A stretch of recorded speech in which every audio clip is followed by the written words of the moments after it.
Polimetre egalarini yopishtirganmiz. Mana bunday bo'lib ko'chibdi mana.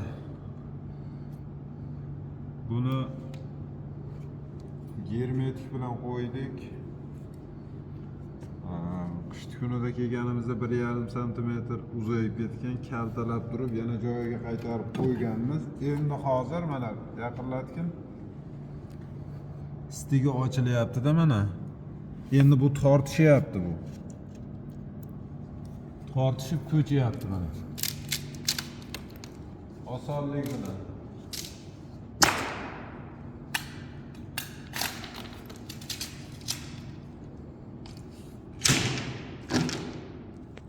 Endi buni hammasini ko'chirib olib tashlaymiz. Po'kak tiyaga qo'yamiz. Katalogda mana shuncha 3000 metr tiyaga bor. Hammasi po'kak bo'lgan, ko'chmagan. 1 metr hattoki. 1 metr ham ko'chmagan. Lekin buni ikkinchi marta qo'ydik, ikkinchisi ham ko'chibdi. Endi buni hammasini olib tashlaymiz, po'kak qo'yamiz. Mana darni ko'rsatdim mana.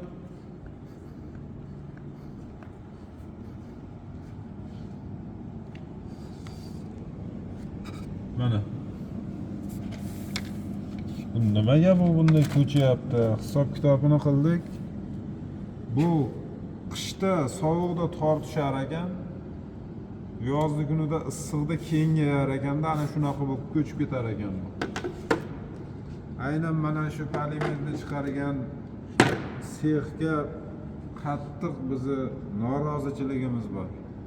Lekin boshqa joylarda ham qo'yib hammasi tushga yo bironta uyni egasi hali bizga murojaat qilib tiyagan ko'chda boshqa degan gap yo'q.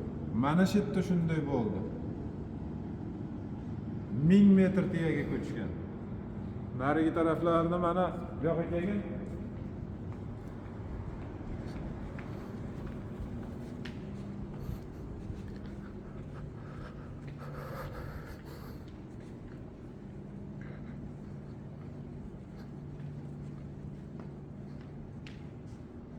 Bu taraflarni mana hammasini po'kak qilib, po'kak pilinch tiyagalardan yopishtirdik. Hammasini boshqatdan yangi qo'ydik. Xudo xolasa endi bu ko'chmaydi, ko'chmasin. Kimda shunaqa muammolar bo'lsa, bartaraf qilamiz xudo xolasa. Biz o'zi bu holat bo'yicha bir pog'ona ko'chmasin nima sababdanligi bo'yicha bir pog'ona o'zi ko'tarildik. Mana shu soha bo'yicha. Hammalarga rahmat.